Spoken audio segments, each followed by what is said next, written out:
네, 우리 성도 여러분, 또 이렇게 우리가 주님 안에서 만났습니다.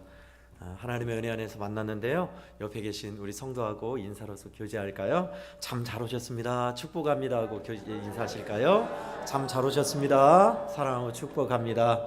네, 감사합니다. 한 번 더 우리가 마음을 담아서 정을 두고 인사하시겠습니다. 당신은 큰 사랑을 받고 있습니다 하고 인사하실까요? 당신은 큰 사랑을 받고 있습니다. 아멘. 네, 먼저 고마운 인사를 드리겠습니다. 우리 성도들 기도해 주시고 또 마음을 같이 해주셔서 베트남 북부 지역 하장 지역에 선교 탐방을 잘 다녀왔습니다. 그곳은 보니까 굉장한 첩첩산중이에요.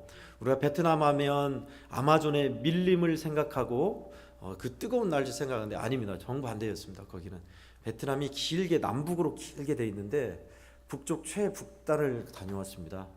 그러다 보니 느낌이 백두산 밑에 좀 그 올라가는 그 풍경이 있잖아요. 해발 1000m가 넘는 풍경이었습니다. 근데 그냥 이렇게 완만한 길이 아니라 깎아지르는, 뭐 수직으로 뭐 300m 이상 되는 절벽도 있고요. 깎아지르는 절벽을 이렇게 길을 타고 막 꼬불꼬불 가는 그런 지역에서 소수민족 흐몽족이라는 소수민족의 복음을 전하는 그 지역을 다녀왔습니다. 하노이에서 차로 6시간 이상 달려가야 했고요. 그 길이 우리나라 고속도로처럼 평탄한 길이 아니라 산길로 가다 보니 속도를 못 내고 아주 위험했어요. 이렇게 내려다보면 아주 천길 낭떠러지 같은 아찔한 그런 길이 많았습니다. 그래서 위험해서 그 도로를 계속 더 넓히고 있고 도로를 안전하게 하기 위해서 가드레일을 하는 공사도 계속 하고 있었어요. 뭐 사람들이야 개발이 덜 된 지역이고 너무 절경이어서 장관이어서 외국 사람이나 한국 사람들도 오토바이로 그곳을 다니기를 선망하는 유명한 코스였습니다. 베트남에서 가장 개발이 안 되었고 첩첩산중 중에 산중이었고 깎아지는 절벽길이 많은 그곳에서 척박한 그 땅에서 선교하는 것을 탐방하고 왔습니다. 보니까 흐몽족은 키도 작고 협소해요. 아주 개발이 안 돼서 잘 못 살아요. 그런데 그곳에서 복음을 전하는데 큰 어려움이 있겠다 싶더라고요. 땅도 우리처럼 이런 땅이 아니라 바위 돌산이에요. 그러다 보니 재배할 수 있는 게 돌산에서 조금씩 일궈서 계단밭같이 옥수수를 키워서 먹고 살더라고요. 근데 물어보니까 그곳의 흐몽족의 사람들은 평균 연령이 30대 중반이라고 하더라고요. 그래서 15살 이상 되면 빨리 시집을 가고 장가를 간다고 그래요. 그래서 한번 그곳 마을을 봤더니 진짜 그래요. 우리 아이들 초등학교 한 5학년, 6학년 되는 아이들이 결혼을 해서 얘가 애를 낳고 또 그곳에서 나무를 하고 땅을 일구고 좌판해서 장사를 하고 그렇게 살아요. 저한테는 처음 이제 나가는 선교지여서 좀 문화적인 충격을 받았어요. 저런 어린 소녀가 애를 낳고 땅을 일구고 나무를 하고 그렇게 곤궁하게 힘들게 사는 것을 보면서 조금 이상한 느낌이었고 생각을 하는 계기가 됐습니다. 그렇게 살면서 먹을 주식도 그렇고 땅도 척박하고 또 그러다 보니 관정, 우물이 안 되는 거죠.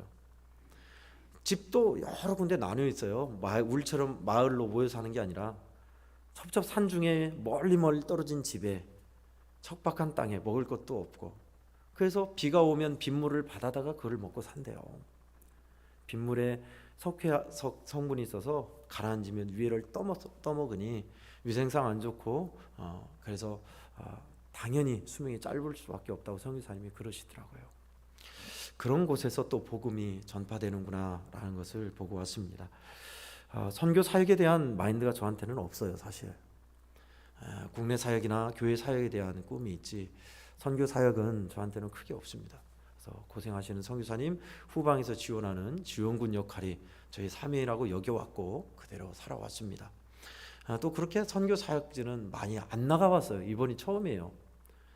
베트남 북부 지역을 갔는데 참 많은 것을 느끼게 했습니다.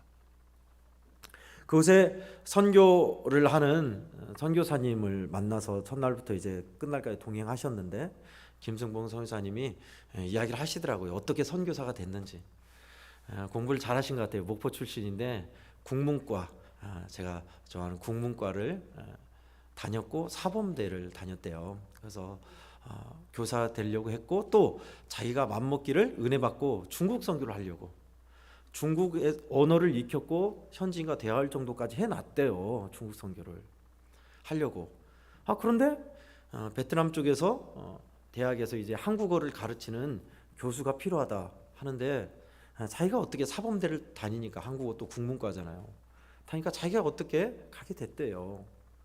가게 됐는데 베트남에서 가장 못 살고 개발이 안 된 북부 지역, 하장 지역에 복음이 필요하다는 걸 듣고 생각을 했대요. 나는 중국 선교인데 그리고 여기는 아니야. 했는데 그래도 한번 가봐야겠다 해서 가는데 웬걸요? 그때는 더 길도 협소하고 꾸불꾸불 위험하기 이를 짝이 없고 7, 8시간 차를 타고 가는데도 너무너무 피곤하고 힘들더래요. 가서 봤는데 그곳에 소수민족 차별받고 제대로 배우지도 못하고 먹고 살 길도 막막한 그 민족을 보면서 기도하는데 주님이 그런 마음을 주시더래요. 네가 이곳에 온 것만으로도 나는 좀 기쁘다. 그러면서 거기에서 무너지셔서 지금까지 20년 동안 그 사역을 하고 있노라고 이야기를 하시더라고요. 그곳에 척박한 그곳에 그 땅에 복음을 전하는 일이 쉽지 않지만 그곳까지 가서 중국을 대신하여 또 그곳에서 20년 동안 사역하신 이야기를 들으면서 저를 참 은혜가 됐습니다. 국문과니까 제가 물어봤죠. 시, 소설, 수필 중에 무엇을 좋아하십니까? 다 좋아한대요. 소설도 썼고 수필은 고등학교 때 많이 읽었고 시도 조금 쓰고 있다고. 그래서 시를 하나 소개를 해주셨어요. 베트남 북부 지역은 참 험악하고 열악합니다. 그래서 그 험악한 산지 길을 오르면서 정말 낭떠러지 같은 길이에요. 길을 오고 가면서 꾸불꾸불한 그 길을 보면서 쓴 시입니다. 조금만 소개해 줄게요. 험준한 산자락을 보듬고 올라가는 저 구불구불한 길들이 우리네 인생과 다르지 않다는 것을 조금은 알 것 같다. 고든 마음으로 오히려 오를 수 없는 삶의 자리가 있다는 것을, 그래서 짐짓 굽은 길을 택할 줄도 알아야 한다는 것을 첩첩산중에서 배우네. 먼 조상적부터 땀과 눈물로 다듬어 왔을 길고 먼 길들을 이 땅에 정직한 사람들의 숨결을 가슴으로 받아들이며 조심스럽게 산길을 오르네. 하장 산길을 오르며라는 시의 일부분입니다. 뭐 보여드리면 좋겠는데 아찔한 절벽길이에요. 근데 사전에 이렇게 안내 영상을 보면서 저희 좀 신선했던 게 그 아찔한 절벽길들이 너무 많아요. 고산 험산 줄령이에요. 말 그대로 우리나라 지리산이 한 5배 될까요? 범위도 그렇고 높이도 그래요. 그런 산길을 처음에는 없었는데 내기 위해서 베트남 정부가 그 소수민족 사람들, 젊은이들 그 지역에 할당 범위를 줬답니다. 너희 마을은 어디에서 어디까지 길을 만들어라. 각 마을별로요. 그래서 그 마을별 젊은이들이 그렇게 길을 만들면서 그 길을 폭파하고 또 길을 다듬으면서 절벽길이에요. 수많은 젊은이들이 죽었답니다. 길이 완성되고 나서 많은 젊은이들이 희생된 길, 그 길의 이름을 행복의 길이라고 붙였다고 그래요. 참 역설적이죠? 행복의 길. 험산 줄령에 깎아지는 절벽 그 밑에 낭떠러지예요. 차가 운전 잘못해서 다 죽게 생겼어요. 그런 길을 젊은이들이 희생하고 피 흘리면서 만들었대요.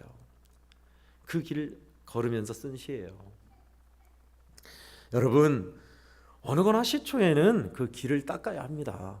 오늘 본문은 복음의 시초에 예수 그리스도의 복음이 전파되면서 시초에 어떤 일이 있었는가 기록한 사도행전의 일부분입니다. 사도행전에 이 당시만 해도요, 수많은 사람들이 예수 믿는 게 아니라 수많은 사람들이 유대교요 율법을 믿고 있는 사람들이었고, 예수 믿는 사람들은 소수였고 또 이단시했었습니다. 초대교회 시절이죠. 그 시절에 헤롯 왕이 유대인들의 마음을 사기 위해서 대명절에 야고보, 예수님의 제자인 야고보를 잡아서 칼로 처형합니다. 그래서 유대인들이 너무 좋아하는 거예요. 이거 반응이 너무 좋다 해서 자기의 권력을 유지하기 위해서 이제 그렇다면 예수의 제자 중에 우두머리가 누구냐? 베드로예요. 베드로를 잡아서 옥에 가두고 이제 무교절 큰 행사, 유월절 바로 이어서 무교절입니다. 무교절 때 베드로를 처형하려고 그렇게 감옥에 가뒀어요. 그리고 4명씩 군 짝을 이루어서 교대로 베드로를 지키겠습니다. 그 시절에 그렇게 핍박과 어려움에 처한 교회는 베드로가 갇힌 것, 환난과 핍박을 두고 하나님 앞에 간절히 기도했지요. 우린 거기까지 읽었습니다. 간절히 기도하는 그 기도에 하나님께서 응답하셔서 자고 있는 베드로에게 천사를 보내서 천사가 베드로 옆구리를 막 쳐서 깨워서 일어나라, 옷을 입고 허리띠를 띠라 하고 그 채워 있는 쇠사슬이 다 풀어지게 했어요. 감옥문도 열리게 했어요. 그럼 어땠어요? 저 같아도 야, 이런 꿈도 꾸고 있구나 하면서 좋다 했겠는데 그게 생시였어요. 베드로도 꿈인 줄만 알았는데 나중에 인도하고 천사가 떠나고 보니 그게 생신 거예요. 현실인 거예요. 놀라운 하나님의 역사죠. 저는 이 본문 읽으면서 야고보가 순교했으면 베드로도 이제 죽을 판이잖아요. 날 받아놓은 거 아닙니까? 그런데 그 와중에 쿨쿨 자고 있는 베드로도 대단하고 하나님께서 천사를 통해서 그렇게 역사하신, 도무지 사람의 힘으로 할 수 없는 일들을 하신 것도 참 놀랍습니다. 초대교회에 힘없고 소수였던 기독교인들이 모여서 기도하였던 그곳에 일어난 일입니다. 예수님의 제자 중에 야고보는 세 야고보가 있었습니다. 알페오의 아들 야고보가 있었고요, 예수님의 동생인 마리아와 요셉과 마리아 사이에서 난 야고보가 있었고요, 세베대 지방의 세베대의 아들 야고보가 있었습니다. 오늘 본문에서 죽은 야고보는 세베대의 아들 야고보예요. 최초의 제자 중에 순교자이죠. 그런 일을 성경이 기록하면서 하나님의 살아계심과 복음의 확장성을 우리에게 이야기해 주고 있습니다. 하나님께서 아무 힘도 없고 연약하고 초라한 초대교회에 어떤 놀라운 역사를 이루셨는가, 그리고 많은 사람들이 하나님 살아계심을 어떻게 느꼈고 체험했고 사도들은 그 환난과 핍박을 어떻게 관통했는가라는 것이 기록되어 있습니다. 오늘 본문을 통해서 저는 한 가지만 우리 성도들과 나누고 싶습니다. 한 가지 메시지, 기도하는 집이 되게 하라라는 것입니다. 5절과 12절을 보면요, 이 백성들이, 하나님의 사람들이 그 환난과 핍박의 시기에 무엇을 했는가가 두 번이나 겹쳐서 기록되어 있습니다. 5절에 보면 이에 베드로는 옥에 갇혔고 교회는 그를 위하여 간절히 하나님께 기도하더라 하고 있고요, 12절을 봐도 베드로가 풀려나서 오고 나서 간 곳이 어디냐면요, 12절에 베드로가 깨닫고 나서 마가라 하는 요한의 어머니 마리아의 집에 가니 여러 사람이 거기에 모여 기도하고 있더라. 마가의 다락방이죠. 거기서 기도하고 있는 그곳으로 인도함을 받았습니다. 우리 성도들, 저와 여러분은 너무 많이 들었어요. 교회는 기도하는 집이다. 내 집은 만민이 기도하는 집이다. 우리 열심히 기도하십시다. 깨어서 기도할 때입니다. 또 요즘은 한참 다니엘 기도회를 많이 하죠. 주로 간증을 통해서 말씀을 듣고 그리고 교회별로 기도하는 시간입니다. 교회는 기도하는 집 맞습니다. 교회, 성도들의 모임을 교회라고 합니다. 건물로서 교회는 정확히 말하면 예배당이지요. 후몽족에 가서 그곳은 교회가 어떻게 이야기하고 있습니까? 교회를 말합니까? 라고 하니까 그곳 언어로 교회를 기도하는 집이라고 부른대요. 말 그대로예요. 예수님이 성전을 깨끗게 하면서 말씀하신 것처럼 내 집은 만민이 기도하는 집이라 하셨듯이 그곳 후몽족의 언어는 우리처럼 교회라 하지 않고 기도하는 집이라고 부른대요. 맞습니다. 교회는 기도하는 집이에요. 주님을 찾고 주님을 모시며 주님의 응답을 받는 곳이 교회입니다. 성도들, 여러분의 집에서 골방도 기도지만 우리 성도들이 이렇게 다 모여서 하나님을 예배하고 간구하는 곳이 교회당, 예배당, 교회 맞습니다. 그런데 그런 교회당이 정체성을 잃으면 기도 소리가 작아지고 기도가 사라지고 그저 왔다 그저 가는 터가 된다면 더 이상 주님이 기뻐하는 내용을 상실했겠죠. 기도하는 집, 초대교회 성도들이 환난과 핍박에 당했을 때에도 그들이 할 수 있는 게 없었어요. 왜요? 그들을 두둔하고 위해주는 군대 장관이나 높은 고위 관료나 힘 있는 법관들이 있는 게 아니었기 때문에 그래요. 할 수 있는 게 기도밖에 없었습니다. 그리고 그 기도를 통해 하나님은 일하셨음을 우리에게 보여주셨습니다. 초대교회의 역사는 기도의 역사였습니다. 성도들이 전심으로 기도할 때 하나님께서 놀랍게 성령 충만함으로 역사하셨고 기적과 이적이 일어나서 병든 자가 낫고 하나님의 놀라운 은혜로 눈먼 자가 눈을 뜨게 되었고 또 뿐만 아니라 성령의 놀라운 역사로 핍박과 환난 속에서 베드로를 풀어주시는 역사도 있었고요. 후에는 이방 선교까지 선교사까지 보내는 역사를 이뤄냈습니다. 전심으로 뜨겁게 기도하였던 그들에게 하나님이 이런 성령의 역사를 생동하는 교회의 역사를 보여주셨어요. 우리의 향원교회도 마찬가지입니다. 우리의 향원교회도 우리가 할 수 있는 것 이제 기도의 씨앗을 뿌려야 합니다. 다 알고 계시겠지만 기존에 있는 60대 이상 성도 여러분, 우리 다음 세대는 우리 세대와 또 다른 세대를 직면하고 있습니다. 하나님에 대한 믿음과 헌신이 훨씬 온도차가 나요. 우리도 그렇지만 우리 선대에 비해 그렇지만 훨씬 여러분의 상상을 초월할 정도입니다. 세대가 그렇다 해서 그렇게 물들어가고 있어요. 그런 상황에서 우리는 기도하고 있지요. 예, 기도해야죠. 인력으로 안 되는 일이고 하나님이 바꿔주셔야겠고 성령의 역사를 통해서만 가능합니다. 예수 만나야 가능한 일이에요. 성령을 체험해야 가능한 일이에요. 기도하지 않고 성령 만나지 않고 믿음 안에서 헌신한다는 게 있을 수 없는 일이죠. 그렇게 우리는 기존에 있는 성도 여러분들이 이제 기도의 길을 닦으셔야 합니다. 내 후세를 위해서 자녀들 위해 기도하고 계시죠? 예, 취직 잘하고 잘 먹고 잘 사는 거 건강한 거 말고요. 이거는 누구나 다 세상 사람들도 이방에 있는 우상을 섬기는 이들도 구하는 제목입니다. 이거 말고요. 우리 대를 이어 헌신된 사람 되기를, 정말 예수 만나서 예수께 붙들려 살기를, 그 기도의 길을 닦으셔야 돼요. 어느 길이건 행복의 길처럼요, 피 흘림이 있어야 길이 닦이는 법이에요. 그 기도의 피 흘림이 우리 선대인 60세 이상 된 분들에게 이미 주어졌습니다. 생을 다하는 그날까지 여러분들은 여러분의 자녀와 후손들, 우리 교회의 자녀들이 믿음의 길을 갈 수 있도록 기도로 그 행복의 길을 닦으셔야 돼요. 이찬수 목사님이 그런 간증을 하셨습니다.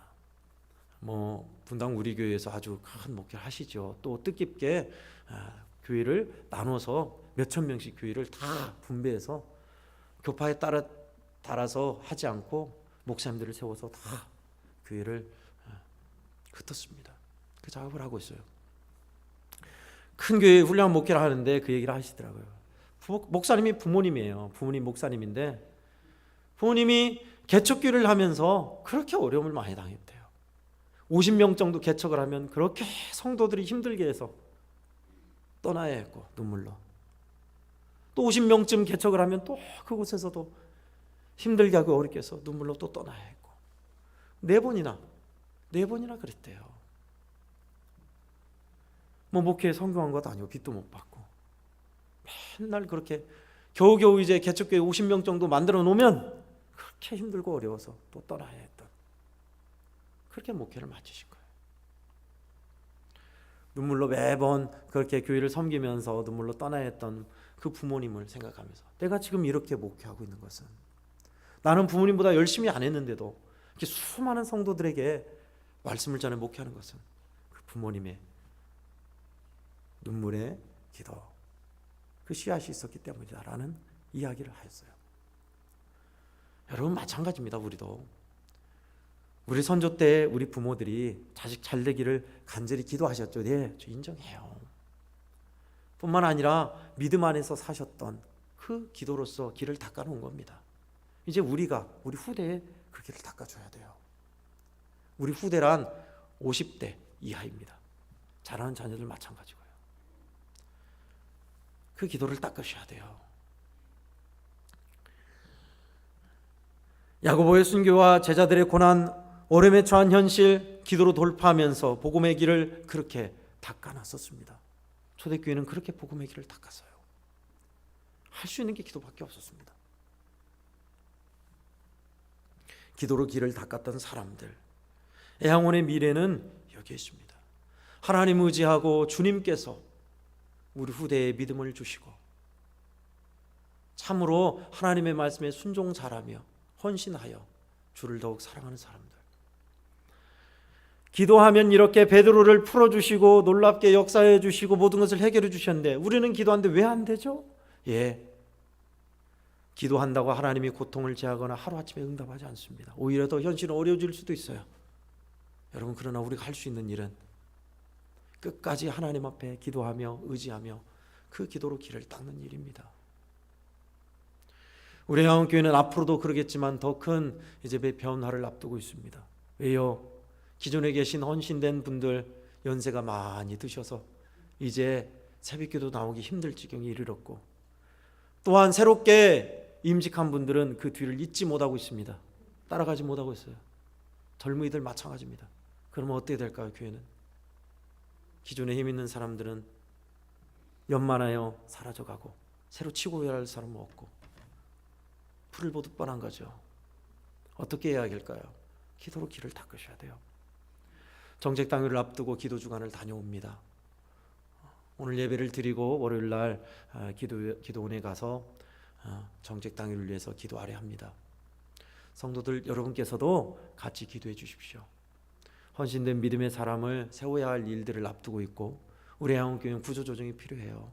부서도 마찬가지로 이제 일할 사람이 없고 구조조정을 할 수밖에 없어요. 부서도 조정해야 하고 인사이동도 많을 겁니다. 그 일을 위해서 기도합니다. 물론 이 형식과 조직이 다는 아니지만 여러분, 우리 교회가 갈 길이 어딘지 우리는 하나님께 의지하며 기도해야 돼요. 기도로 길을 닦아야 합니다. 주님은 내 집은 만민이 기도하는 집이라 하셨습니다. 기도할 수밖에 없는 일들이 참 많습니다. 우리 애양원교회 미래를 위해서, 우리가 또 후세를 위해서 당연히 기도해야죠. 세상 사람들이 하는 기도 말고 하나 더 거기를 넘어서 참으로 헌신되고 신실한 믿음, 우리 주님을 사랑하고 세상의 편리와 이익과 자기 만족을 위해 사는 세상이잖아요. 대가를 바라고 예수 그리스도를 믿는 믿음의 길은 거기에 있지 않습니다. 이에서 기도했으면 좋겠습니다. 저도 그럴 겁니다. 기도하는 집이 되게 하라. 성도들이 모여서 기도하였더니 하나님께서 베드로를 풀어주셔서 베드로를 통해서 더 큰 복음의 일들을 하게 하시고 하나님 살아계심을 입증해 주신 사건, 기도로 길을 닦아서 어려움과 환난을 돌파하며 믿음의 사람들이 많이 늘어나게 하신 일들, 우리 애양원교회도 성도 여러분 기도하고 깨어있어 구하는 이들은 하나님이 주시는 은혜를 맛보게 될 것입니다. 우리 함께 그 기도의 집이 되게 하고 기도의 길을 닦아서 우리 주님께서 인도해 주시는 것을 끝까지 구하고 하나님의 인도하심과 도우심을 맛보는 우리 교우들 다 되시기를 예수님 이름으로 축원드립니다. 아멘. 하나님 아버지, 기도로 만드는 길이라는 제목으로 하나님의 말씀을 함께 나누었습니다. 아버지, 우리에게 있는 어려움과 현실의 막막함과 답답함 우리의 힘으로 할 수 없습니다.